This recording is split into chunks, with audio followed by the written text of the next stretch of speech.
Okay, so actually what we need for mindfulness is to know there is a present moment, to be aware of that, and there to have the acceptance of our self-awareness and present moment, like the basic.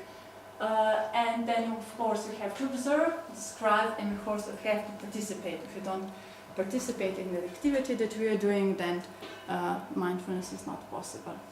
Breathing is something that is always here. Yes, we constantly have to breathe. So we are doing it in the present moment and non-judgmentally. So, for example, when you saw that your thoughts are drifting away, that you are not focusing, how did you return to your breathing?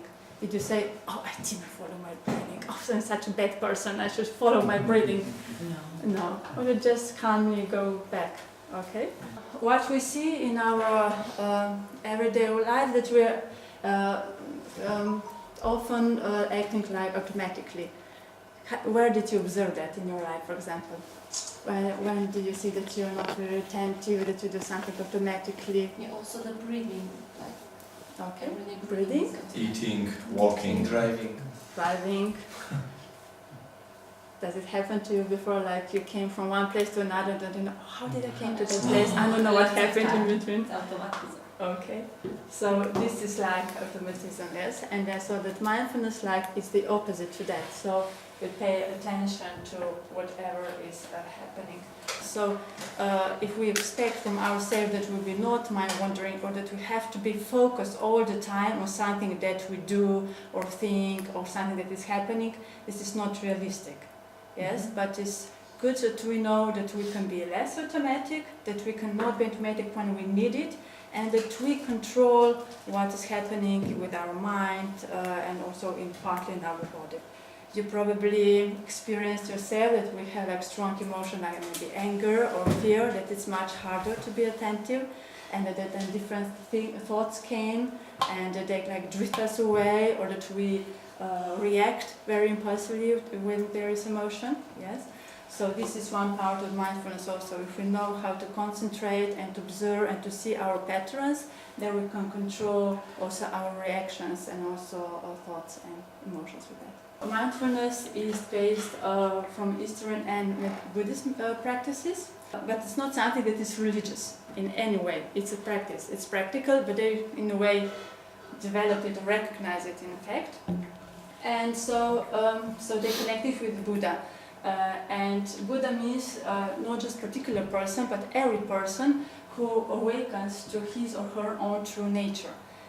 So actually this means self-knowledge.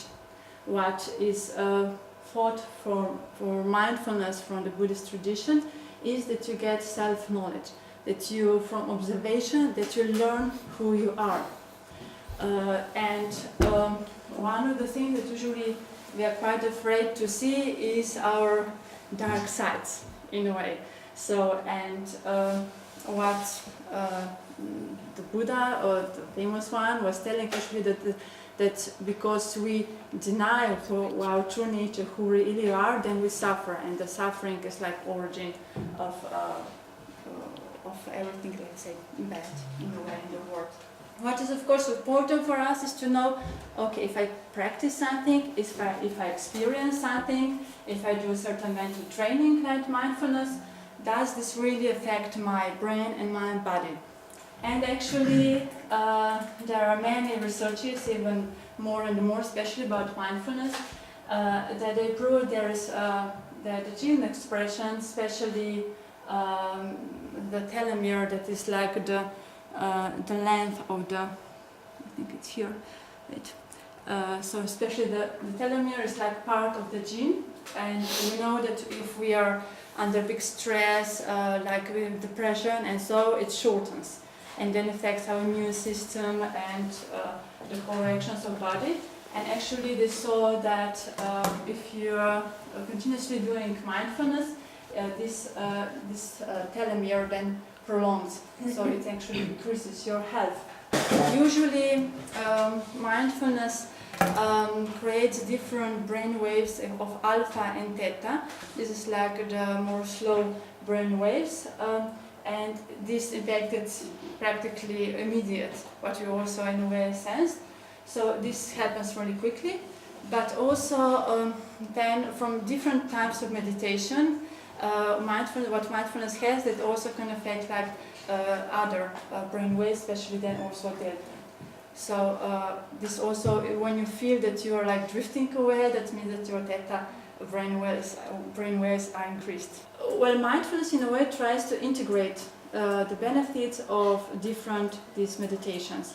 And usually what meditations is, they usually just emphasize the sitting meditation. And mindfulness goes over that. And so first, with mindfulness, the first step is to focus on breathing.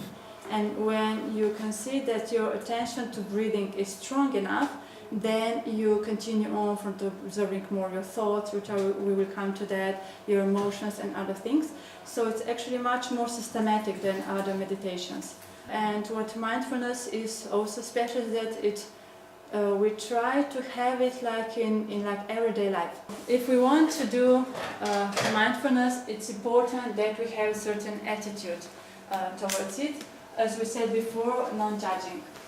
So we just observe our experience. So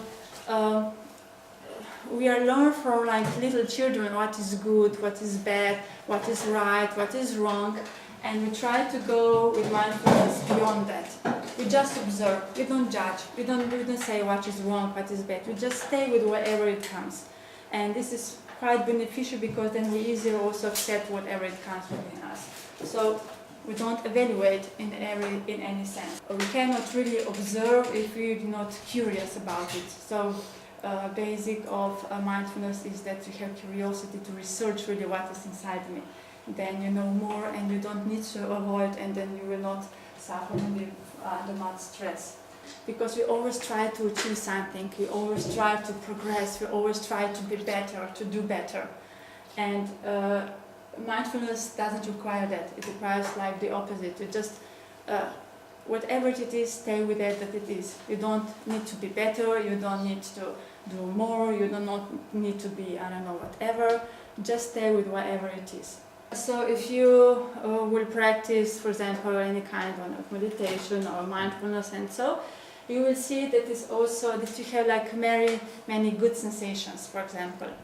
And sometimes people get very stuck to this pleasant sensation. Often now, if I practice more, then I have a more pleasant sensation. It will give me that. It will give me that, and we have to let go. Any kind of experience. Sometimes it will be restless. Sometimes it will be very hard to sit. I don't know, for 10 minutes or more, and something can be like extremely pleasant. And it doesn't matter. It matters is to be in the moment. It matters to observe the moment as it is. Not to get stuck, not to pleasant, not unpleasant, not to anything. Just be like the wave to come and go, and there's already a new thing to observe, and new thing to observe, and new thing to observe. With observing the thoughts, as I said before, it's quite hard sometimes because, for example, our thoughts are very quick. They can be very strong, and so on. They can really drag us into our patterns very quickly. So for that to be easy, it's important that we don't judge our content, but we just try to observe things, also our thoughts. As we said before, it's really hard to see thoughts and to separate it from us. And what we're trying now to do with the exercise is learn to step back and to know, so now we were stepping back from our thoughts and just observe our thoughts.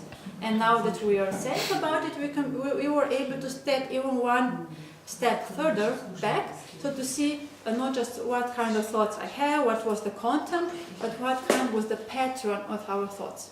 Okay, so we can, as we are like focusing like more and more in the deep, we can also go with mindfulness in the other way, like stepping more and more and more back to see the whole thing.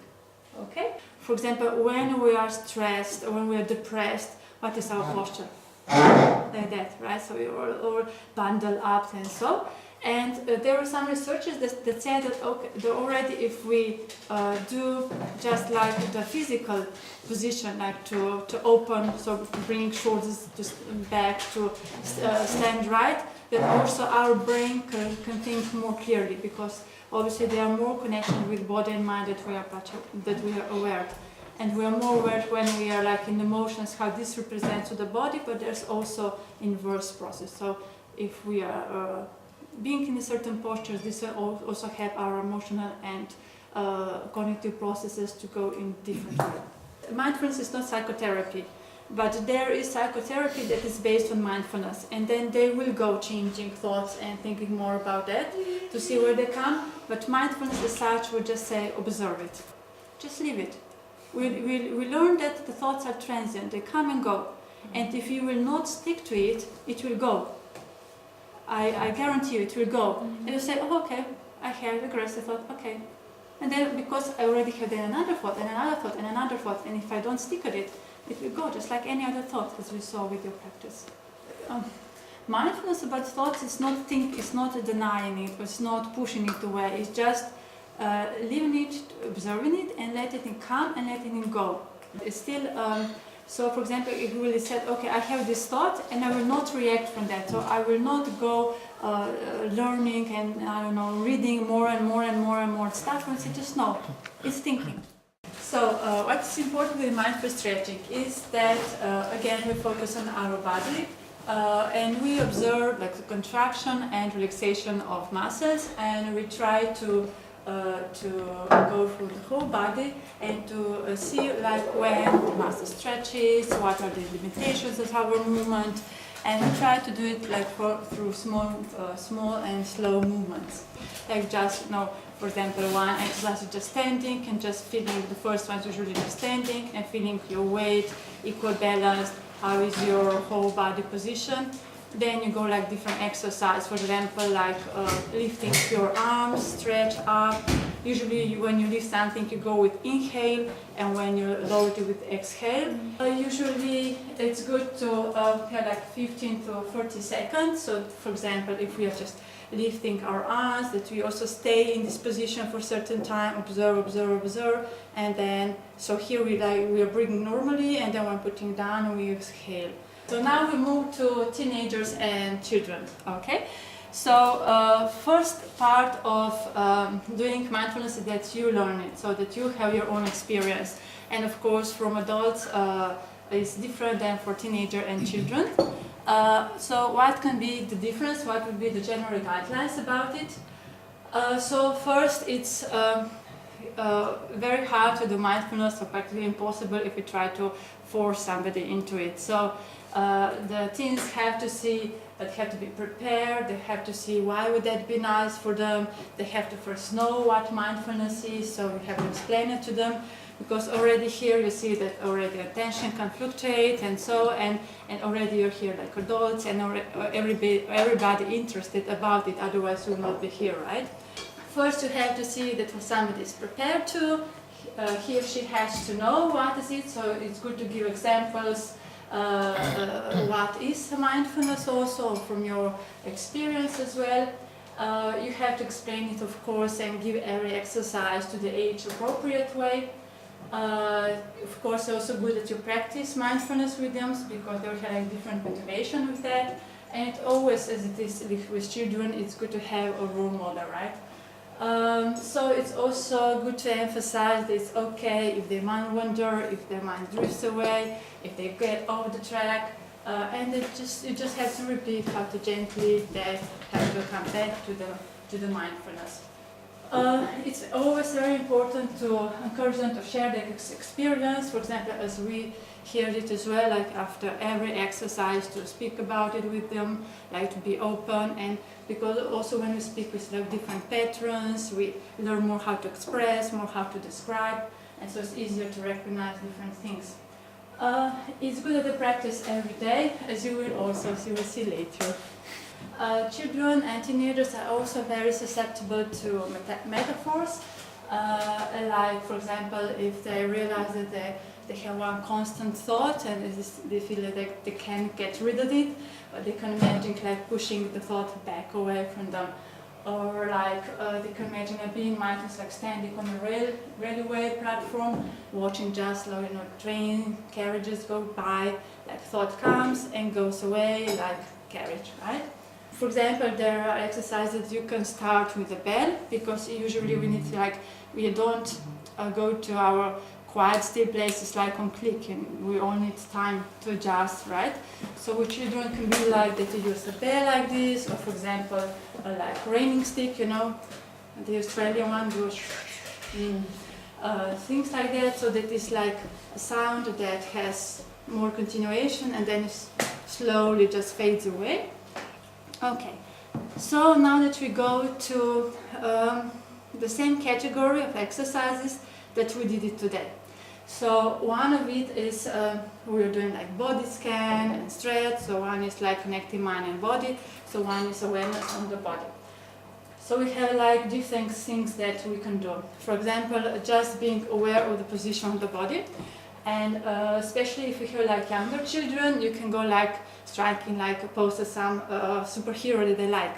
For example, I don't know, is Superman is still like the thing, or perhaps some other superhero, you know, just to say, okay, have one hand here and you stretch the other thing and just feel the pose, you know, and you are now strong. So they also already connect the body position and with the mind, so now you're strong, you have power, and so, or for girls like Wonder Woman, Superwoman, or Wonder Woman, you know, like just hands in your waist, and now you're strong, and you stand strong, and you still, and you have power, and you have mind to the side, and things like that.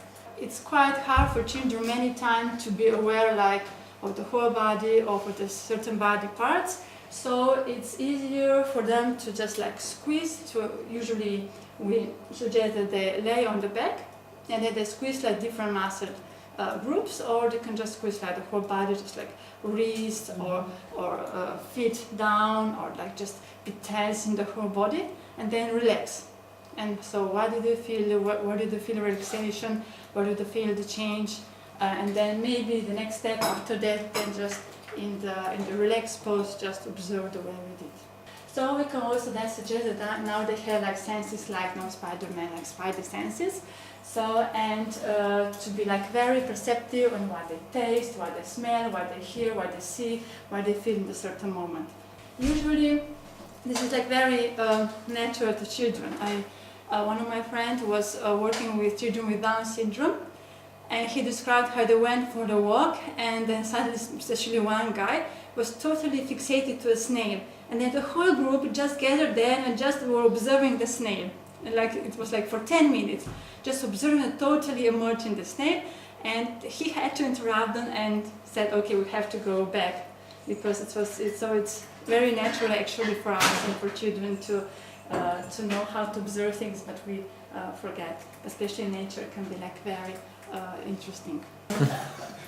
So you can have like different things that smell like nice, but to differ from what we do, so we suggest them to connect it with feelings, with memories. So like it's different. We try to avoid it and go like further, just describe it as it is. And for them, they don't find it just okay. Like the cinnamon reminds me of Christmas. Perhaps lavender makes you more sleepy or more relaxed. Things like that to connect. So their sensation with their feelings. Mindful breathing. So again, breathing is one of the main exercises in mindfulness, and also because it's constantly here, so we can observe it all the time. And for breathing, we have like different adaptations for teenagers and kids. So one can be they lie down.